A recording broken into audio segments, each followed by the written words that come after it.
کسی بادشاہ کے دربار میں ایک بھنگی کو پیش ہونے کا موقع ملا تو عجیب بات رونما ہوئی۔ دربار میں داخل ہوتے ہی وہ دھڑم سے فرش پر گرا اور بے ہوش ہو گیا۔ اسے ہوش میں لانے کی سر توڑ کوشش کی گئی مگر بے سودہ۔ آخر ایک دانا درباری نے ایک گندگی سے آلودہ جوتا لانے کا مشورہ دیا۔ جوتا لایا گیا تو دانا نے کہا کہ اس بھنگی کو یہ جوتا سنگھایا جائے۔ یہ دیکھ کر درباریوں کی حیرت کی انتہا نہ رہی کہ بھنگی عالم بے ہوشی کو خیر بات کہہ کر عالم ہوش میں آ گیا۔ یعنی جو کام شاہی حکم کی اعلیٰ جڑی بوٹیوں سے تیار کردہ قیمتی دوائیں نہ کر سکیں، غلاظت سے بھرا ہوا جوتا وہ کمال دکھا گیا۔ سب لوگ دانا درباری سے پوچھنے لگے کہ یہ کیا ماجرا ہے۔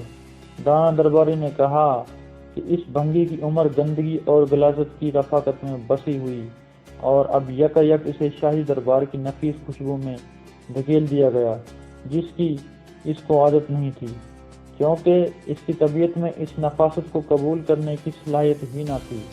تو یہ برداشت نہ کر سکا اور اپنے حواس کھو بیٹھا، اور جب اس کو اس کی طبیعت کے موافق ماحول دیا گیا تو فوراً اس کو قبول کرتے ہوئے ہوش میں آ گیا۔